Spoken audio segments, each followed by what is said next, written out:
I started when I was 18 years old. I wanted to be an architect, but I was very bad in drawing and the artist side. At some point you will have problems. But tame your ego a little bit. MIT, Boston, it's not enough to have a good relation with your boss. Can I challenge you? Sure. So what do you do if you don't have enough money to pay your bills, but you really want to invest? That's reputation for the capital market. Yeah, no one will invest after this interview, come on. Welcome to Let's Go Deep with Moly Abduali. Today I'm interviewing Guerrero, who is one of the partners of MBI Investment, which includes, it's a group of companies and includes MBI Brokerage, yes, MBI Brokers, yes, MBI Asset Management and MBI Wealth Management. Exactly. Yes. Could you please tell us more? And you're a businessman. Yes. So could you please tell us more about your journey? And of course, we can't wait, but hear what are the advice you would give on how to preserve your capital and how to build your wealth. Okay. First, I would like to start with a background in how I got involved in this business. And I started when I was 18 years old, investing in single stocks with probably 50 pounds or similar amount. But were your parents in finance, or No. How did you come up with this idea when you were 18? Basically, it was in my first years that I started to study business. I entered into the university to study business. Why business? I would say I like Money. to be yes, but I wanted to be an architect. But I was very bad in drawing and the artist side is not my business. And I realized when I was finishing the school that I was not the good guy to be an architect. And I was always interested in creating wealth in business. And when I was in my first year of the university, I had like accounting courses and I think some finance courses, and I thought it was very interesting to try to invest the money I have. Very smart, yes. And it was very good experience, and it was very good timing also. I'm going back, that was in 1987. And what did you invest in? Do you remember? yeah, I remember. I'm from Chile, and I invested in a Chilean company that is a telecommunications company. But and it was like probably it was very good years for the Chilean stock market at that time. And so it was in your blood, it was in your nature. Yes, and I was lucky because it was the right timing, and as always happen when you make a good investment, that's the most common mistake in investments. When you do a good investment, you think you are so good in investing your money, and if you got one good investment, you think it's very easy and you go for the next one. Yes. But in my case, exactly, that's I was very young. That time is good when you learn with a small amount of money, and when you're young. And basically that's how I got involved in investments. I studied business. Then I went to work at Citibank in Chile in the brokerage house, following my interest in the stocks. And then I have a master's degree in and I decided that I didn't want to be an employee in a big firm. How many years did you work there? 4 years. 4 years, that's it. No, it was a very good experience. Yes. But these big institutions, they have a lot of politics. And I have friends that they have a career in one of these financial firms for 30 plus years. Yes, yes, yes. But you need to spend a lot of time in politics. It's not enough to be good in your specific job, because it's a big institution, you have to deal with politics, and I realized that I was not good, and I didn't. Maybe I was not bad, but I didn't like it, and to start my own business was my career path. And Do you have less politics in business, like with your clients? No. no, it's in the In business. but in Citibank or after? No, after, like in business, but you also have to be like. Yeah, but it's different, because when you have clients, it's more like a commercial role to convince the clients and to. But when it's a company, you have many bosses, because you have a direct boss, but there is a different indirect people that you have to deal if you want to be promoted. It's not enough to have a good relation with your boss. It's that you have to be known by the other people, the head of in that at that time Citibank was the country head. If you don't spend time in that, it's not a commercial role. Yes, it's more yes, internal politics. That and that part I didn't like it. And So what was your business? What was your business about? Okay, When you left Citibank? I left a bit because I went to study to MIT. That's I left, and I was a trader, trading stocks in the Santiago Stock Exchange. And I remember at that time there were like 30 Chilean companies. They have a dual listing in Santiago Stock Exchange and in the New York Stock Exchange. And we did arbitrage between the two markets. But that was the first part of my career. And when I finished my studies, I thought that was a good idea to start my own financial firm in Chile. How old were you, can I ask? I started I was 29. Oh, very young. Yes. 29. Brave.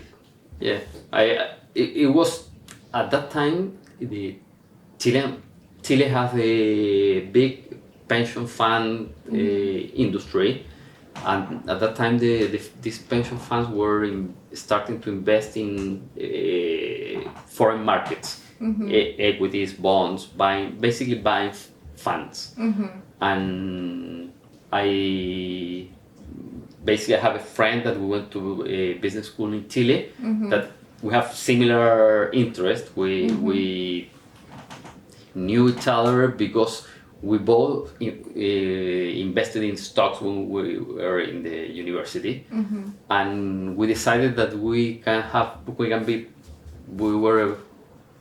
a good match to be partners to start our own financial business, and we started selling funds. We got the representation of a big asset management firm to sell funds to the pension funds.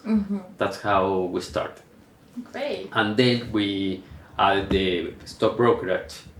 And then Is it the same company, MBI? Yeah, MBI, yes. Wow, what a history. Then I think we started in 98. We started the brokerage house in 2001, and then we started the asset management business in 2004, and the wealth management in 2006, more or less. And that has been I would not say my career, because it has been much more than a career. It has been a passion. It's and then, as we can discuss later about the recommendations on how to invest, at some point I decided that I want to have more diversification, because basically the stock market has big swings, volatility, and I started to invest in real estate. But it's also like a big thing in your career, no? Investing in real estate. Yes, but it started probably in, like, almost 20 years ago. But I started with the financial market, and for diversification, it's lower volatility. I decided to do a balanced mix between both kind of assets. How would you recommend to start building your wealth, or when would you recommend to start investing? I think when it's very easy, as young as possible. Because, for example, if you assume that you can have a return of 7% per year, that is reasonable. It's not high risk, but it's a mix over the long term. If you invest £1 today, in 30 years you have around £7. £7 in 30 years. For example, if you are thinking that you want to retire in 30 years, if you say, look, I want to retire, I want to have £1 million.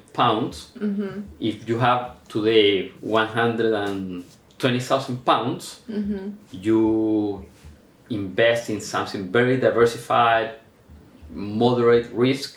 You know that in 30 years, for when you retire, you will have £1 million. And if you do that when you are 18, instead of when you are 30 plus, it's in 50. For example, if you it's interesting, but in many countries, because about the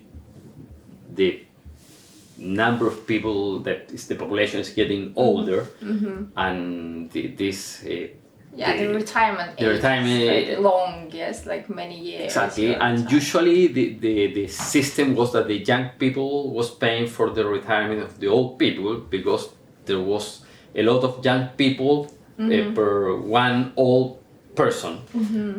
But now it's the other way. We're having more old people than young people, and if the systems want to pay for the retirement for old people with the young people, it's impossible. And I read in different countries, and I think some of them they implemented that if you, let's say, when you are born, the government puts like £1,000 when you are born. That money, when you retire in 65 years, probably will be like 50 or 60 pounds, £60,000, because it's a composed interest over 60 plus years, and that means that as soon as you can start saving, it's. But it's what would you tell about risks? Because I think, and especially from my part of the world, like from Kazakhstan, like. Former Soviet Union countries, I think we are very scared of losing money, because we had these times when like the currency just changed. I remember that my mom used to tell me that, oh, like your grandfather used to have like boxes of money, and then one day they become like nothing. Worthless, yes. I think, generally speaking, the diversification is key. I'm from Chile. We have very bad years in the end of 60s, 70s, and part of the 80s. We have I think in 1973, we have inflation over 1,000%. It's we have spoken before that we even if we are from completely different part of the world, we share experiences of developing countries at different times in emerging markets. Exactly,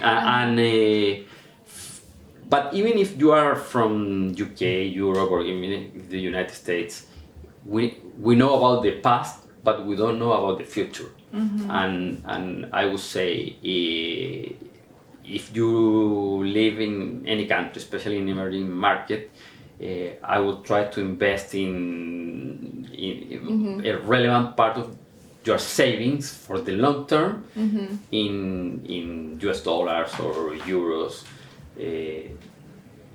and not the money that you plan to spend in the short term in your country, because of the currency fluctuations. Let's say that you have 100,000 pounds and the equivalent in local currency, and because the exchange rate sometimes you have big devaluations, but other times you have huge appreciation. If you have all your money in US dollars and for some reason the local currency appreciates, what is worth something that you were able to buy a flat, if you have a appreciation of the currency of 50%, that happens sometimes, then you have money to buy half of the flat.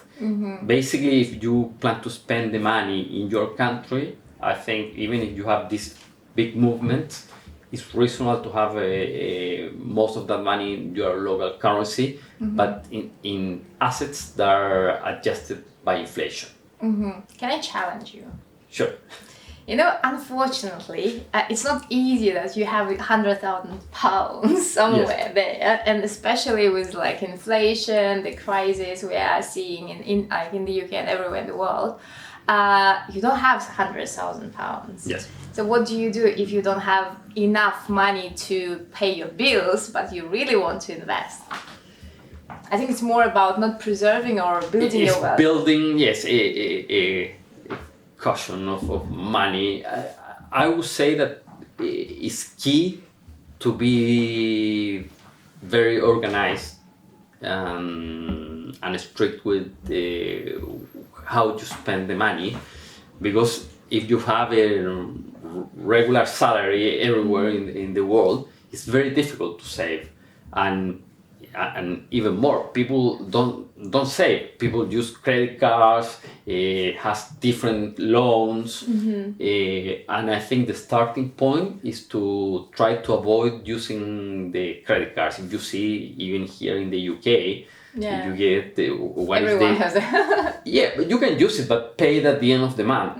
But if you don't pay at the end of the month, they charge you like 2% per month. It's very expensive, I think. And once you have a debt of 10,000 pounds in your credit card, you are paying 200 pounds per month just in interest. Yes. And I think the starting point is to try to live with the money that you have. And if you want to, you need, for example, you are buying a property, in that case, you can have a mortgage, but it's a lower rate. You can get 7% per year, not 2% per month. And basically, I would recommend, as a starting point, avoid any loans that are not a mortgage for your home.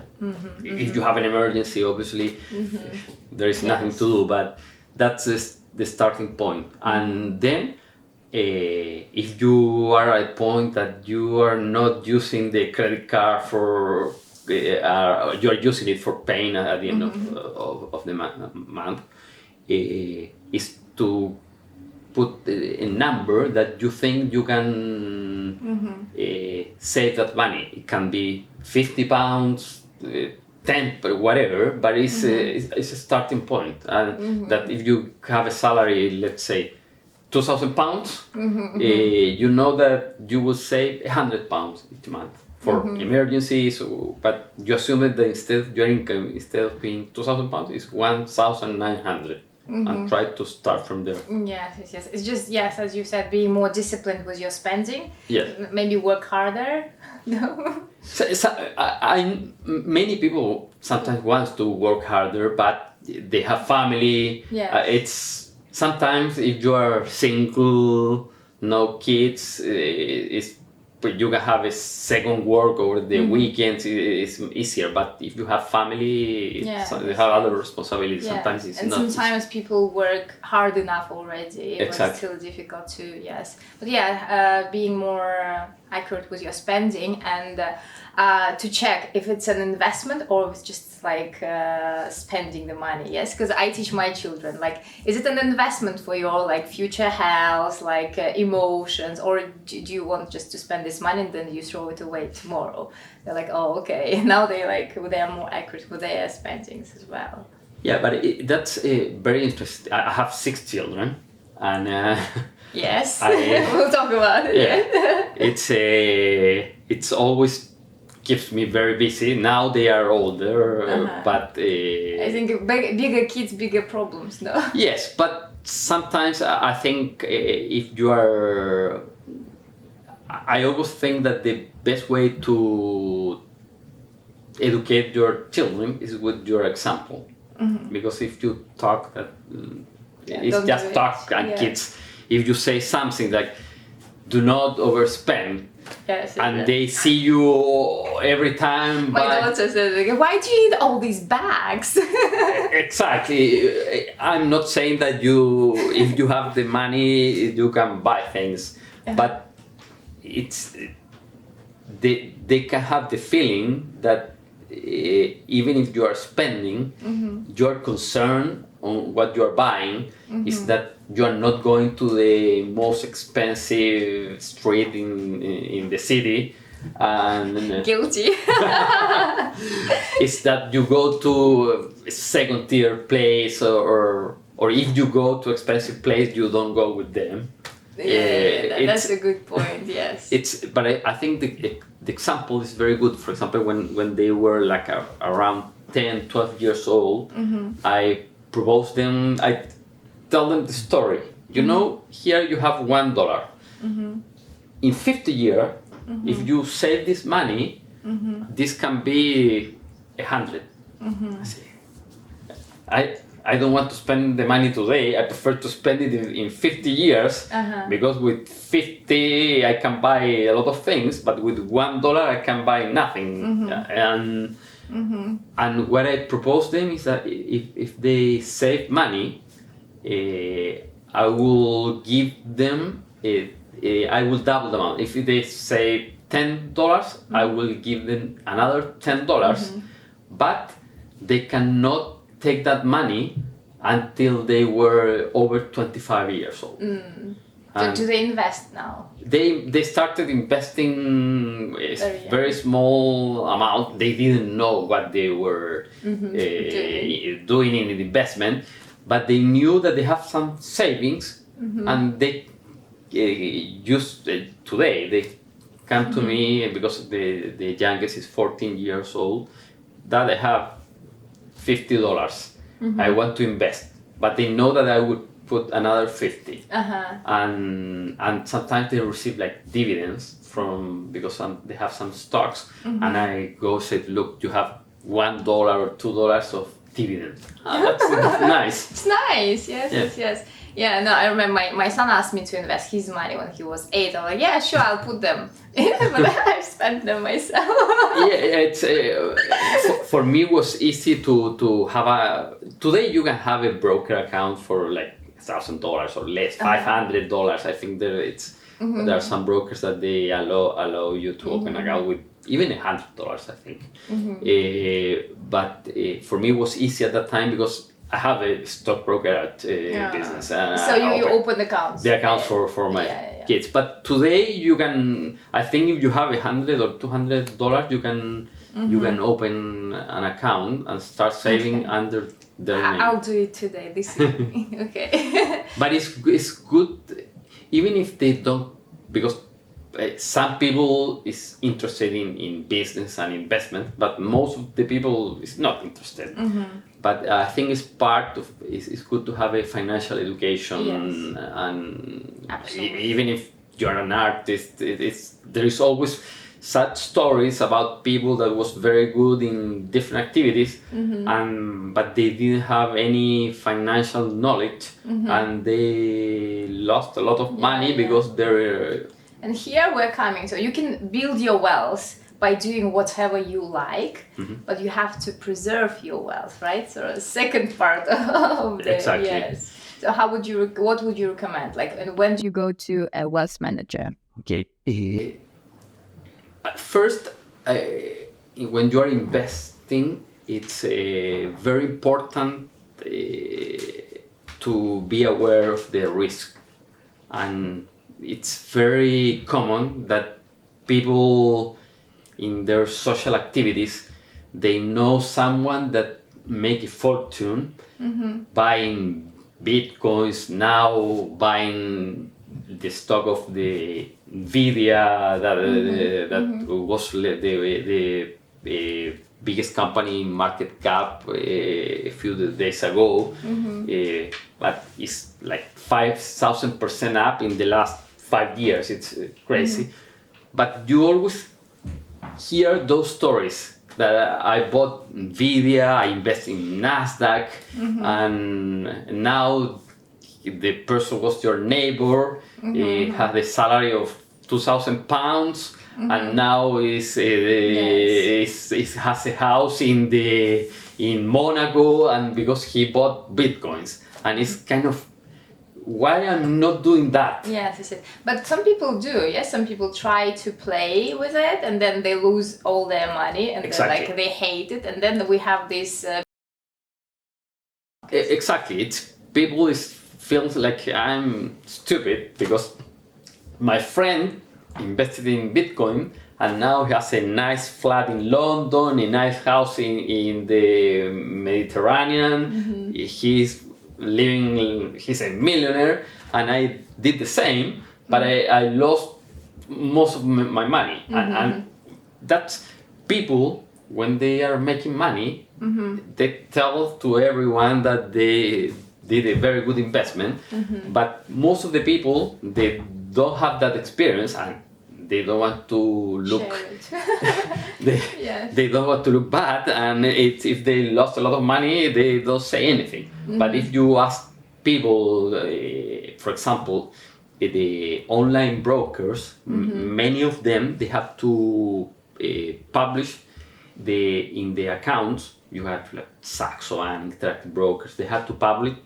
the people that is lost money in the quarter or in the year, out of the total account they have. And if you go to like small brokers, it's like 80% of the people is losing money. Yeah, no one will invest after this interview. Come on. Okay, so how do you invest properly? Properly, okay. It's first, if you think that you are very good and you have a good friend and make a lot of money, if you take this public number, if you go to the web pages of these brokers, they have to publish the percentage of people that lost money versus people that make money. And most of the people lost money, because I'm talking about the online brokers, small, not all of them, but the people with small amounts. Usually they don't have any experience. They heard that someone bought a stock and they said, this is my opportunity, and because they don't know, they lose money. Yes. And so you need to be educated to do these things. Exactly. First, if you don't have if you assume that it's not your background, you don't have the knowledge, you don't have the time, because you have a family, you have a work, usually it's good to invest in index, like the S&P 500 in the United States, because even if you have a bad year, that happens, at the end you recover the money. You can have a loss of 30% in 35% in a year, but if you see the 100-year history, it can take sometimes a year to recover the money, sometimes 10 years, but at the end you recover the money. Even, for example, it's a long-term game. Exactly. For example, in 2000, after the dot-com bubble, the Nasdaq, I think, reached like 5,000, and then it went down in the following 3 years to like, I think, 1,800. It was down like 75%, and this is an index. Many stocks were down 99%, but the index as a whole was because it's diversified. And it takes like, I think, more than 10 years to probably 15 years, 12 years to recover to the peak. But now it's getting closer to 20,000. It's the person, even the person that invested in the worst timing in the 2000, 24 years later, he has almost 4 times the money that he invested in a worst timing. But when you buy individual stocks or individual bonds, you have the risk that many companies, when are out of business, you lose everything. So diversification is the key, and by investing in the indexes, yes, you. It's a good. I think if you want to preserve your capital, you can invest in an index of stocks. And there are many indexes. For example, you have an all country world index that's stocks around the world. You have indexes for fixed income. You can build a portfolio. You can have $5,000, but you can take the 5,000 half in world equities and half in world bonds. And in that case, you will not be with these people that make millions in Bitcoin, but over the time you will have conservative, it's safe. Yes. And if you need for an emergency the money, even if it's a wrong timing, you will have a loss of 10%. But you can you can sell it, and you will not be scared, because if you lose 10%, it's bad, but it's not the end of the world. But usually what happens with the people that invest in individual stocks, even if it's the right company, but many times good companies, they have prices, the fluctuations of, they can go down 30, 40, 50%, and people get scared because they're inexperienced and because they bet most of the money in one specific stock, and they said, I cannot lose everything, and they sell at the wrong time. That's diversification if you want to preserve your capital. And if you have more money, that's a completely different story. Okay, so when do you go and hire a wealth manager? First, you need a good wealth management. Today there are these robo-advisors that give you advice. AI? More or less, yes. According to your profile, and they build a portfolio. I think that's a good alternative, because, and they don't request a big amount of money. As a commission? It's first, it's because it's basically everything is automatic. There's no one on the other side of the telephone. Yeah, like lower costs. Yes. Exactly. Yes. They accept small amounts, and they, based on your profile, they give you a recommendation. But generally speaking, it's more or less what I'm saying. 50% global equities in a ETF. The ETF is an exchange traded fund that is a portfolio. It's like a mutual fund, and then they build that portfolio, and it's wealth management is kind of wealth management.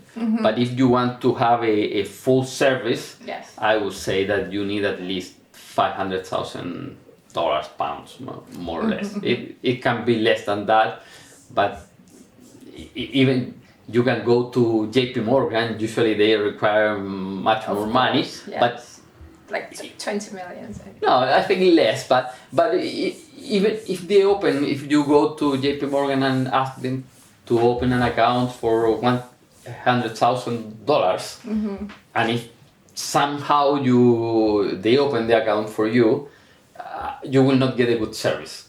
You are 1 in a million. They don't care about you. And I think to have a wealth management service, to have a reasonable service, you need at least $500,000. And then you can choose like more boutique company. Would you suggest that? With 500. My firm is a small boutique firm. I would recommend you someone like my company. Not likely that they would accept you. They're like 2 million. Too little for us, go away. Yeah, exactly. Too expensive to talk with us. Okay, great. Thank you so much. But you have to, like, if you're watching these channels, you have to subscribe. But also, like, making financial decisions is a very important decision. So we're not giving you financial advices here, right? Yeah, yes, exactly. Yeah. So you have to get an education. Better to get a broker as well. But yeah, it's a very nice thing, and I'm really honestly going to open accounts for my children. Yeah, I like to them, yes, that they have savings account, but they spend their money. Yes. But should we move? So I'm very curious. What is your biggest fear? As we're talking about risks a lot, and so what's your biggest fear in life? It doesn't have to be finance related. But No, it's health. Health. Okay. Yeah, I think because everything else, if you don't have good health, it's worthless. Mm-hmm. And what do you do about that? Yeah, that's a good question.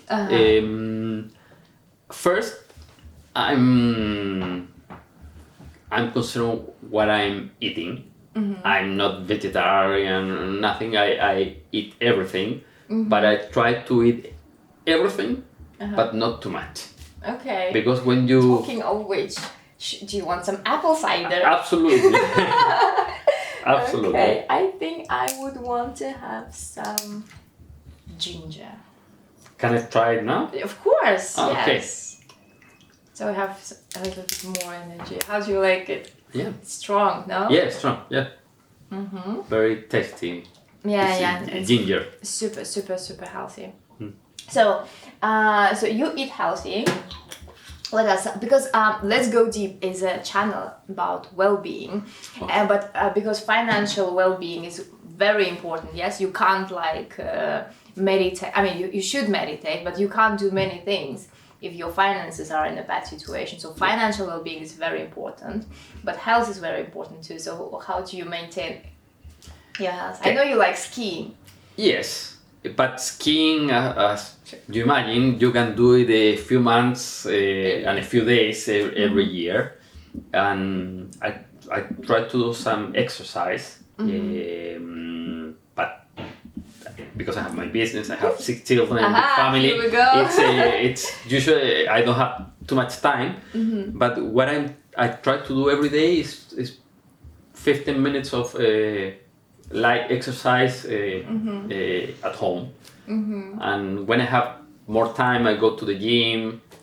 But usually I travel a lot. Sometimes I because I'm going to one place to the other. I cannot go regularly to the gym, but I try to do this 15 half an hour exercise at home. Try to do it every day. But how do you understand well-being? That's a interesting question. I think it's to have like a equilibrium between your body and your mind. And because we were talking about financial well-being, it's part of the well-being, because if you have a very difficult times in financial terms, it's difficult to have this equilibrium. Yes. And I think it's kind of to have a peace of mind that your mind, your body are in peace, in an equilibrium.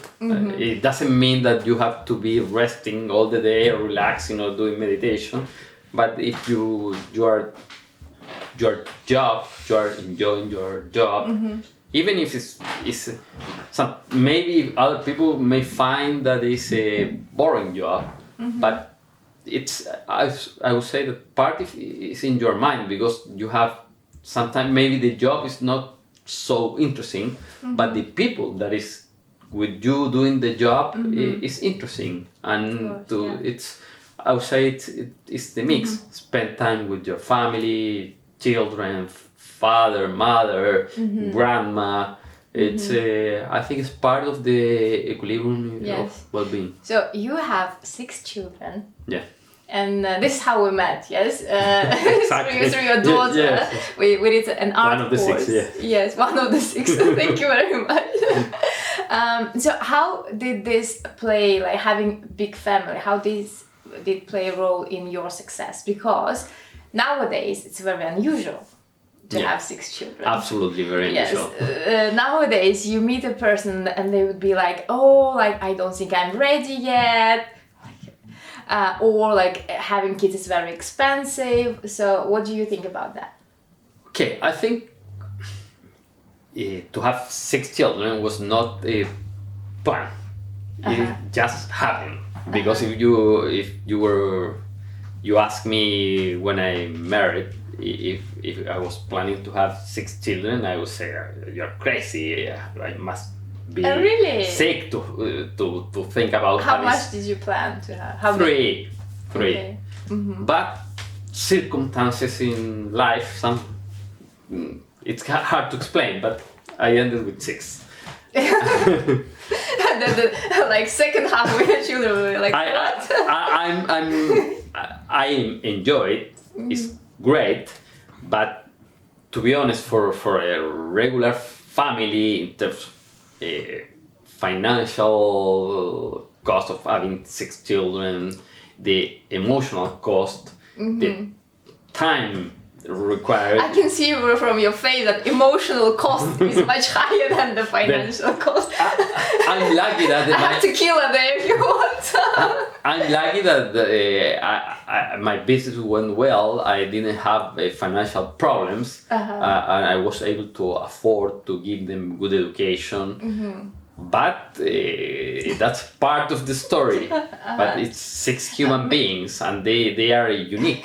It's not like you have 6 in it's one, and you say, look, we will do this, and they are all. They follow. They think one, they say yes, great. The other will say I don't like that, and the other it's a mess. I'm struggling with 2. Tell me about exactly. it. Yes. It's not like that. I have a great idea. We will go for shopping now, and one will say great. The other will say no, I have to study. I want to know. I hate to go to that place. It's but stressful. anyways, you managed to travel a lot with them. Yeah. I think in terms of having a big family, it was a big motivation in terms of trying to give them the education, but not the university or the school. It's like, I think what is very important is to educate good human beings, and part of that is that you spend time with them, that they feel that they are really important for me. And also family for me is very important, and we found that usually in the day-to-day it's very difficult to spend time with the whole family because all they have to school, they have many activities, job. I spend many hours working, but we organize a lifestyle that we travel a lot because when they were young, we spent on holidays. We went to a beach spot that was good when they were very young, but when they started to be like Teenagers. 12, 13 teenagers, they were all the time going out with friends. You have to take them to one place to the other. It was like in my holiday I was a driver, and the family was not together because they all have different activities, and we started to travel because when you go to different places, you don't know more people. Yes. It's just the family. You're stuck together. Exactly.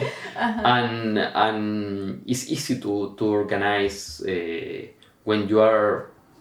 I always remember a place that I love that we travel with the whole family to Japan, and it's kind of it's a different language, different everything, and you say, look, we will do this.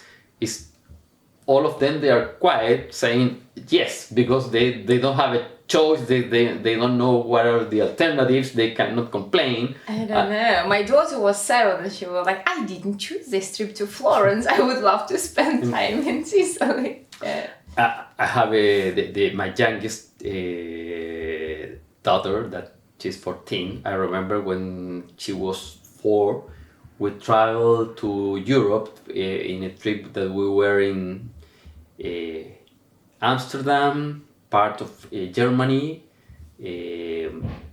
Denmark, and Sweden. And we ended in Paris. And I remember that the last day of the trip, we went to Disney in Paris. It was his, I think, 4 or 5 years birthday. And we asked her, what do you think about this trip? He said, has been great, but it's not for a 4-year-old girl. But she didn't complain. She didn't complain. It was like a suggestion, but she didn't say anything during the whole trip. But at the end, when we asked her, she said that. Yeah. Well behaved. Yeah. Well, would you give some advices for parents how to be such a good father? I think the most important thing is that first, to be a parent is not something that you can hire. I think it's very common that families think that if your kids are going to a good school, they will be good people, and sometimes it happens. But I think to be a good parent is a full-time job and full own responsibility. It's not a third-party responsibility. And the example is very important, because if you educate them with your example of whatever it's important in life for you, but if they see that your acts are according to your words, it's difficult to them that not to have a lesson from that. And I think words sometimes are important, but in the more important than words are what are you doing. If you, for example, I think in my business, it's not that my father is working, because they complain that I work a lot, but they see that I have a passion for my work. And even they can complain, but they know that I'm doing something because I like it. That's work, but everything. If you see that you have a passion for what you're doing, it's worth millions of words. Yes, my daughter once said, I don't have any addictions. My daughter said, you are addicted to work. Like, no, I'm not. Yes, it's very important for them to teach them that you have to love what you're doing. Yes, otherwise you can be work on other well-being categories like health, mental health, relationship, finances, but your work is also very important. What else motivates you? You said having 6 children motivated you a lot. What else motivates you to work, to invest? Yeah, I think to invest, I like my job. I have spent my life investing. I started in Chile, then I started to invest in foreign markets, then I invested in real estate. Now for me, motivation is try to invest in real estate in here in the UK. I'm doing things in Uruguay, and also have done things in the United States. It's challenging. I would say, why do you want to complicate your life? It's true, but it's a motivation, and I like to travel.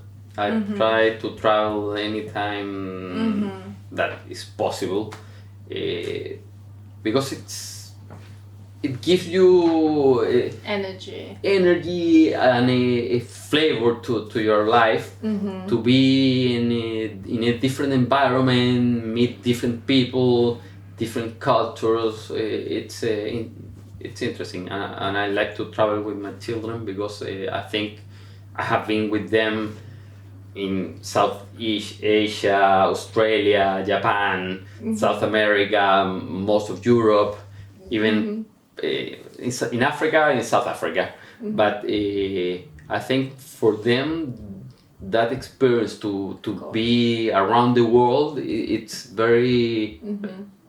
I think it's very big value for them. Yeah. My oldest children now is 26, and it's interesting because I compared him to his friends, and he knows a lot. Yeah. Now, for example, he has a girlfriend that they have been together for 6 years, and they went to Japan together for 3 weeks. And it's interesting that because from here is, I don't know, 12 hours trip. It's long, but from Chile it's like 24 hours because you have to go to the United States, to California, and then to Japan. It's a 24 hour trip. And he convinced his girlfriend that it was a good idea, because at the beginning she said, why are we going so far away to the other side of the world? But it's and now they were back, and it's good. So they don't see the boundaries. Yes, I think that when kids travel a lot when they were children, like they don't see like that it's too far or too close. Like the world is like the whole, absolutely. Yes. I think that's very interesting, and it's interesting to see them and it's not that they travel, but they are interested in knowing what's happening in different places. Because if you talk about Chile, where is Chile? Nobody cares what's happening in Chile. But for my kids, because they have been like in Malaysia, in Singapore, it's kind of, did you see that in Malaysia something happened? Because they were there. Yes. They are interested in knowing what's happening in different places. Amazing. Beautiful. So would you recommend some books to read? I would say that, to be honest, it's not my You don't have time to read books. Yes. Part. Understandable. Because I read a lot of news, financial news, financial articles. But I would say that I'm not good at reading like novels. But I like some books romances, no? Romances. It's not. I have read, obviously, but I'm not good. I don't spend too much time reading that. But I like books that they have more like history, and also, for example, we were talking before a book called The Black Swan. That is not the movie. Is related to these uncommon events that in theory never happen, but they at the end they happen all the time. The unexpected, the unusual is happening every day, and that has a lot of implications in financial investments, in everything. If you think this is impossible, but this book is written by a mathematician, or he knows a lot of statistics, and I told you that I think he has. I'm not sure he had the fund now, because I'm not sure if he was so successful, but he had a hedge fund that bet in unexpected outcomes in basically financial markets, and but it's interesting the concept that the unexpected is every time happening. Is for example, I happened to me many times that I have been in London, and I have a friend that I didn't know that he was in London, and he came for 2 nights, and we met by coincidence in the street in the corner, and what are you doing here? No, I came here for a meeting for 2 days. And if you see the probability of this meeting for someone is for 24 hours, it's in that specific point it's impossible. It's something is that if you calculate the probabilities, it's 0. but it happens all the time. That's more or less Yes. what the book is trying, and that has a lot of implication in investments. In Black Swan. Yes, it's called. Black Swan. Yeah. Okay. Thank you so much. Thanks. I think this was super interesting, not only about financial well-being, but we talked a lot about family. Yes, family values. And thank you for being with us. And if you have any questions for Herman, please ask in the comments below, and see you next time. Okay, thank you. Thank you for coming.